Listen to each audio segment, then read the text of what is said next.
we're going to cover two sections now. They have, in section 3.4, they look at percentiles. A particular kind of percentile would be the quartiles, and we use quartiles to construct a new graph called the box plot. So we'll look at that. We'll also identify other ways to determine what this unit is all about, and that is, we've already talked about measures of center, we've already talked about measures of spread, and now we're going to be talking about measures of position. And then we're going to have a kind of a rule of thumb to determine outliers. Now here are the objectives listed at the top, and okay. So the question for today is, if you have a data value, where is it positioned among all the other data values? And we're going to talk about its position with respect to maybe the quartiles or percentiles, or we might talk about it in terms of how many standard deviations a data value falls from the mean. But where is a data value position? We're very interested in this. If we have a data set and we know what the mean and the standard deviation are, and we're one of those data values inside that set, maybe it's salary, maybe it's SAT score, whatever it happens to be, we're interested in where are we positioned in that data set, in the sorted data set? Are we positioned toward one of the higher data values? Are we more toward the middle? Or are we more toward the lower data values? Where are we positioned, or one particular data value positioned? And the way we do calculate this is with a Z-score. And there will be other statistics that we use as well to determine position. But here's what a Z-score is. You have a population Z-score that uses the population mean and the population standard deviation. And you have a sample Z-score that uses the sample mean and the sample standard deviation. So it really depends when you're calculating a Z-score, what do you have available? Usually you have either the population parameters given to you or the sample statistics. So they both do the same thing. It just depends on which mean and standard deviation were given to you in the problem.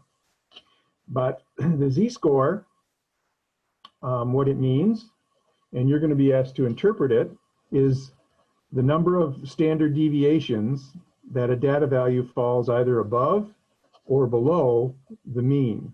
And I'll just say from the mean. If the data value falls below the mean, then the Z-score is negative. And if the data value under question is above the mean, then the Z-score will be positive. It's just a calculation. If you do this, I'll show you a scale so you can see how this works. All right, so here is an example of the Z-score. Now, a lot of times we're comparing different groups with different means and different standard deviations, and we want to know, which person or which test score was best. And it's hard to determine that sometimes if you have tests that have different means and standard deviations. So let's take a look at a problem here, and we're going to calculate a Z-score. So who did better in relationship to their gender? So they don't compare male triathlon winners to female triathlon winners. They put them in their own class. And depending upon the sport, males may perform better, females may perform better. So we have two individuals. First, Roberto. He finishes the triathlon. They have these triathlons where you have swim and biking and then running at all different lengths. And so, but here's the time. So Roberto, his score, his time was 63.2. And this was minutes. All these should be in minutes. And now what they do is they give us, of all the men that ran the race, what their times were with average and standard deviation. So it says the mean finishing time, and I'm going to put that under here, for men is 69.4 minutes.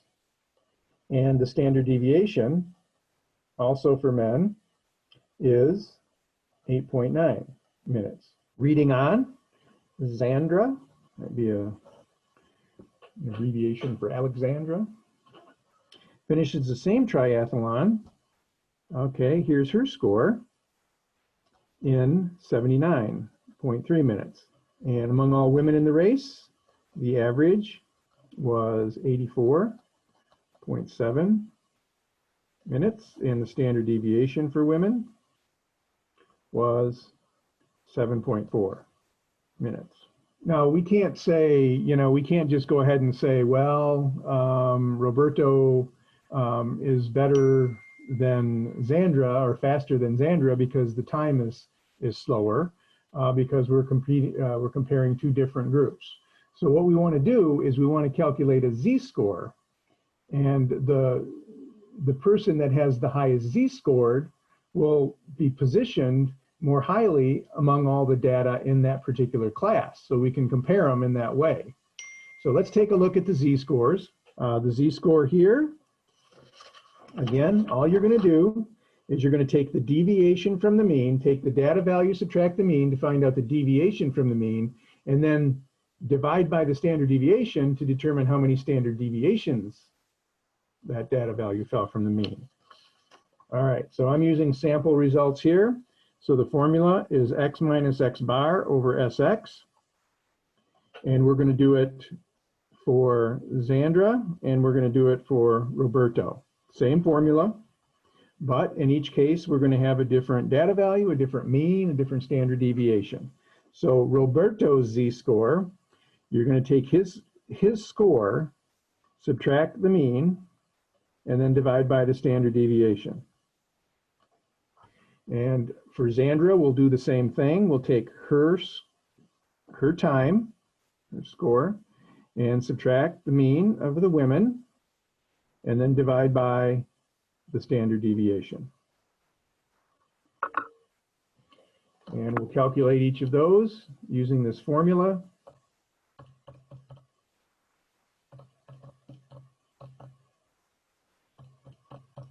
And there's one, negative 0.69, I'll just round it to 3 decimal places. And the other one is 79.3 minus 84.7 divided by 7.4. And this is negative 7.2, I call it 3.0. Now in this particular application, the lower time is the better. So when you're comparing the number of standard deviations above the mean, the lower of these two numbers would be the faster time. And since Zandra has a smaller Z-score than Roberto, we would say that Zandra's score is further from the mean, more extreme, much lower. And so we're going to say that Zandra has a faster time. So calculating Z-score tells us where we're located, and both of these are negative, so both of these are faster times for men and for women. But this one is a further negative, so a much smaller time, and if you have a smaller time, you have a faster time. All right, also in this section, the other statistic that tells us how to establish the position of a data value is percentiles. So when they're, for example, charting babies when they're first born, they chart their heights and their weights, and they keep every time there's another, every 3 months there's a new baby, or every 6 months, whatever it is, there's a new doctor's appointment with for the baby, the well baby, and they go in, they always keep track of their height and their weight. And if they notice that the baby is not progressing in terms of height or weight, a lot of times babies can't tell you if there's something wrong with them, but if they see that the weights started up in the the 75th percentile, and then it drops to the 30th percentile after one baby visit from one to the next, then they're going to think that something's wrong with that baby. They also use percentiles in test scores, like if you received, if you took the SAT math score, for example, and you scored in the, the 80th percentile,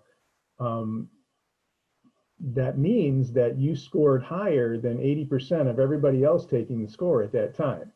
So it positions you where there's 80% had a lower test score than you, and 20% then had a higher score. So you can know if you're in the 80th percentile that you have one of the better scores as opposed to one of the worst scores. So percentiles is where a data value is positioned. And here's the definition. And they just defined it for the kth percentile, but if you wanted to say the 30th percentile, denoted PK or P30 of a data set. And what that means is that 30% of the data would fall at that particular data value or something smaller. Now, quartiles are similar to percentiles, but instead of just considering the first and the second and the third percentile and so on, we consider percentiles in chunks of 25. And so we're going to have the 0th percentile, and then we're going to jump by 25s. So we're going to go from 0 to 100. And they're going in chunks of 25. Now, some of these we have names for already. I mean, we would call this Q0, Q1, Q2, Q3, and Q4. And what that means is the 0th quartile, and then the first quartile. The first quartile is also known as the 25th percentile. We don't have another name for Q1 and Q3. We're just going to call them the two quartiles, the 25th and the first and the third quartile. We do have a special name for the 0th percentile. What do we call that data value where none of the other data values are less than it? What's the data value what's the name for the data value where no other data value is less than it? Why don't you write the name of that statistic that we've already studied? What data value is such that no data values are less than it? We listed all of our data values in a list from smallest to largest. The 50th percentile would be the data value for which 50% of the data falls below that data value and 50% of the data falls above that data value. The 0th percentile would be the data value where 0% of the data falls less than that number, that data value, and 100% of the data fall above it. What's the special name that we have for that data value that we've talked about already? Go ahead and enter it in the chat so I know that you're following along. Well, I've got one answer. Now, it's a data value that it's a statistic that the calculator gives us. It's a number. Just think about this for a second. We have all the data values from the smallest one to the largest one. This data value way over here is such that all 100% of the data fall above it and 0% of the data fall below it. What is the name of that guy? We call it the minimum. Does that make sense? The smallest data value in the set, nothing falls less than it, and everything falls above it. Okay, let's do the 50th percentile. We have a special name for that. What is the data value? What is the statistic that we calculate that gives us 50% or half of the data falls above this one, 50% over here, and then 50% over here? What's the special name that we call that data value? We call that one the median. Good. All right, I see. Maybe it was just, and what about the 100th percentile? What's the special name that we give the 100th percentile? That would be the data value where 100% of the data fall below it and 0% fall above it. Yeah, that's right, maximum. Okay, you got it now. I think you just didn't understand what I was asking in the first one. Okay, now these 5 numbers here, those 3 that we already know, plus the Q1 and Q3 are 5 numbers, and those 5 make up what we call the 5-number summary. So the 5-number summary consists of these 5 numbers. And we put those 5 numbers together in a graph.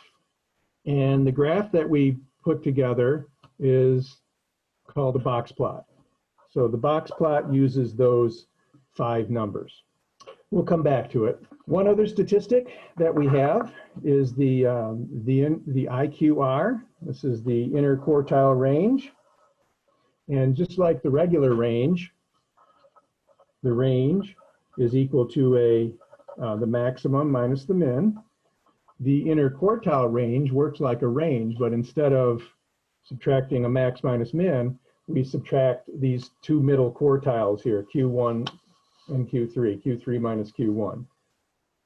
And it's in fact that inner quartile range that we then use to, identify our rule of thumb for an outlier. Okay, let's take a look at an example here. And when you do one variable statistics, your calculator will calculate these 5 numbers for you, and it will put them all together in this second page. So you remember this output. And so I'm going to come down here. And here you see the 5-number summary. So the min is equal to 2. Q1 is equal to 10. The median is 14. Q3 is 18, and the max is equal to 22. And let's see, this data was taken from, how many credits are you taking? All right, so with this example, here's what the box plot looks like. What we're going to do is we're going to draw a scale, and we want to make sure that we capture all of these 5 numbers on our scale. And so maybe I'll just start with 0, and then just jump by 2s. You want to make sure that this is your first step where you identify this uniform scale. And you just have to have a scale big enough to capture all 5 of these numbers. Now on some imaginary row underneath this graph, this is just kind of a reference graph, I'm going to plot these 5 points. There's a 2, and here's a 10. Notice I plotted it along the same horizontal row, and then 14, and then 18, and then 22. Then here's how you form the box. The 3 middle points, they are part of the box. And sometimes this is called a box and whiskers graph, because you have the box, and then you put another vertical line right through the median, and then the whiskers come from extending a line from the middle of the box from Q3 up to the max. And then if you extend a horizontal line down to the min from Q3 or Q1, you have the min. So this is what the box plot looks like. The one that I showed you in Excel earlier today, they have them oriented a different way.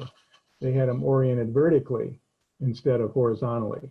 So when you see a box, it's important to pick out these 1, 2, 3, 4, 5 numbers.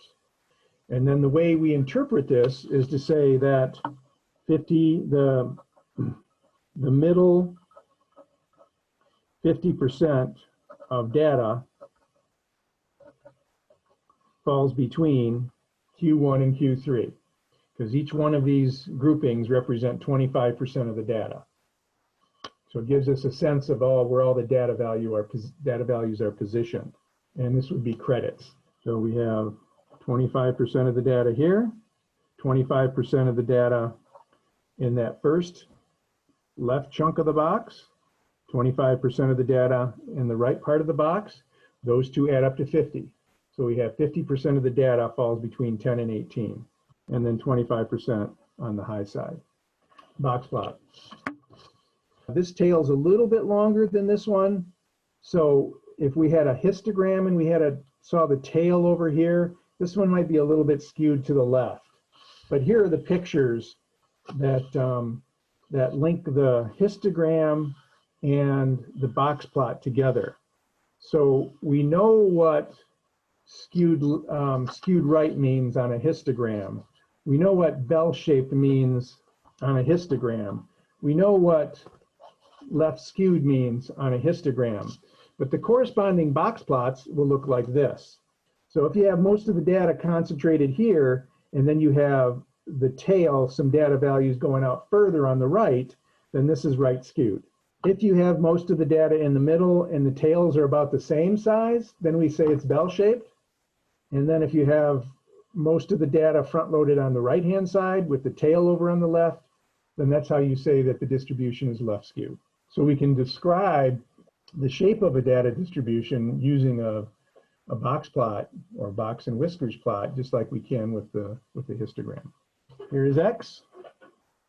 the graph X, whatever this means, and we're comparing two groups, you can see the data are much more widely dispersed in the Y graph rather than the X graph. So here you see this is bell-shaped, since the big chunk of the data falls in the middle here and the tails are about the same. What shape do you think you would call the distribution Y here? Why don't you go ahead and write your answer in the chat. What is the shape of the bar graph Y? Yeah, so it looks kind of like this, where it's uploaded on the left-hand side and then the tail goes out to the right. Same thing here, so this is skewed right. So if you interpret, I'll interpret X, and I'll ask you to interpret Y.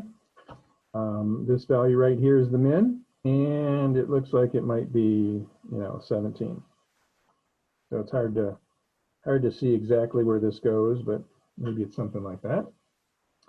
We have Q3 equal to, looks like about 34. Here is the median. That looks close to 40.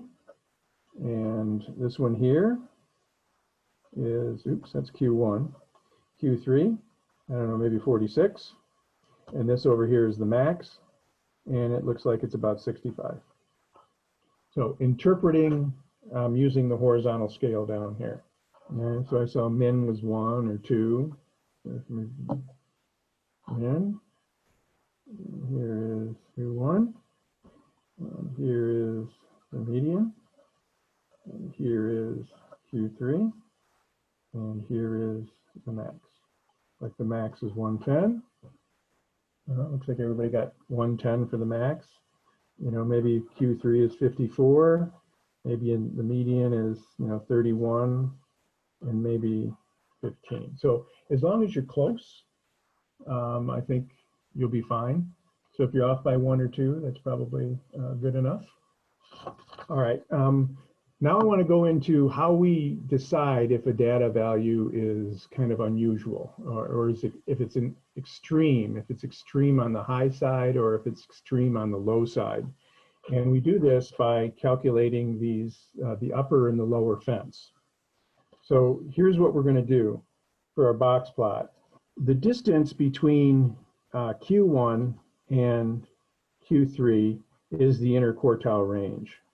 We just subtract those two quartiles, and that gives us the length of the box, the width of the box. How long is it? How many scores fall in that range?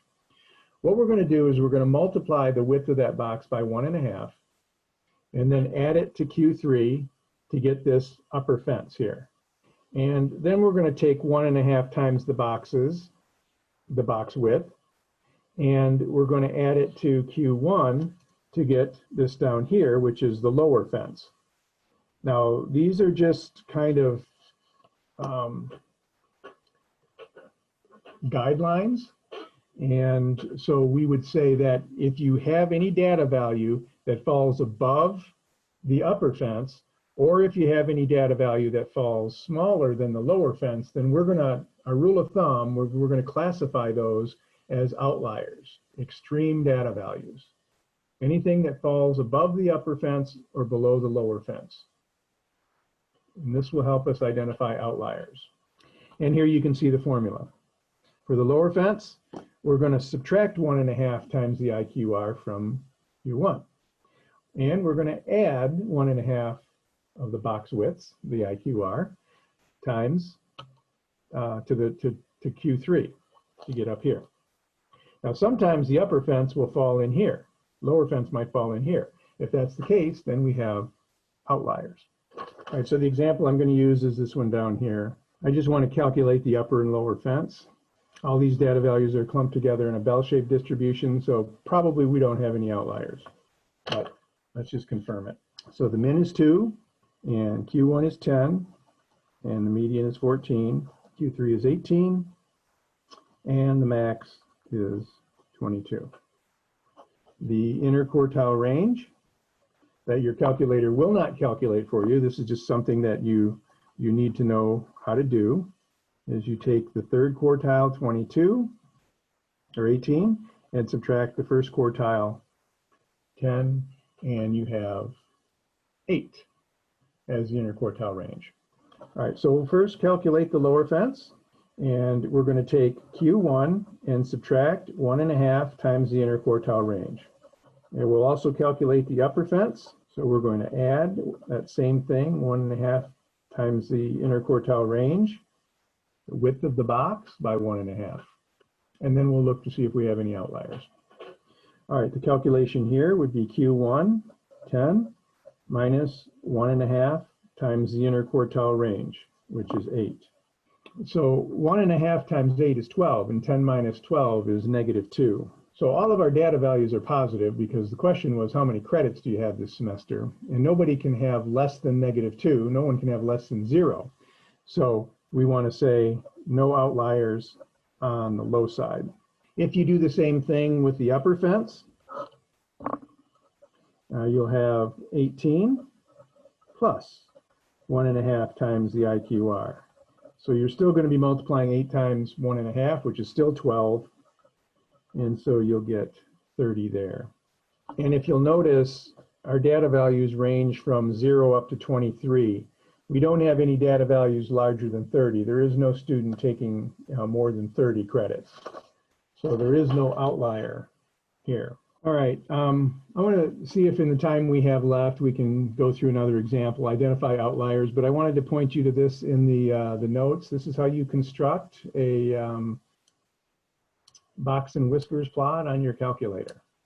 So basically you just follow the same steps for creating a box plot that you use for a histogram, but you just have to select the other type. And what's nice about this calculator is that when you go into the stat plot, you've got 2 different box plots here. This one is the usual one, and this one is the one where we plot the outliers with little dots. So we'll turn it on and we'll select the box plot and we'll put the data in L1. All right, I still have to go and put in the data. And so I'm going to do that right here. This shouldn't take a whole lot of time, but you know, maybe this 16.4 is an outlier on the high side. They are all ordered. So I'm going to type them all in, and you can see how quickly this problem would take you. Most of the time just involves typing in the data values. Yeah, I think I have them all. I'll just scroll through to make sure that I have everything that looks like. Okay, I think it looks good. I'm going to calculate one variable statistics. I entered all of my data in L1. So L1, and I don't need a frequency list. Now I'm going to scroll down and pick out the min, Q1, the median, Q3, and the max. Now another place that you'll see this, once you draw that box plot and just hit the graph key, or zoom 9 sets the scale. If you trace here, the way that it's going to trace is it's going to start in the middle, the median, and it's going to trace along the 5-number summary. So you can see the min is 7.2, and then Q1 is 9, and then the median is 10, and Q3, 11.2, and then finally the max over here is 16.4. Now, if you choose this other version of a box plot and do the same thing, it'll give you the outlier. So what this is telling us is that it thinks that there's an outlier up here. The other important thing to note is that where it stops the graph is at a data value. It's not the upper fence or lower fence, but it's at a data value, the largest data value that is not an outlier. Okay, on the video, I'll actually go through and confirm why that is in fact an outlier.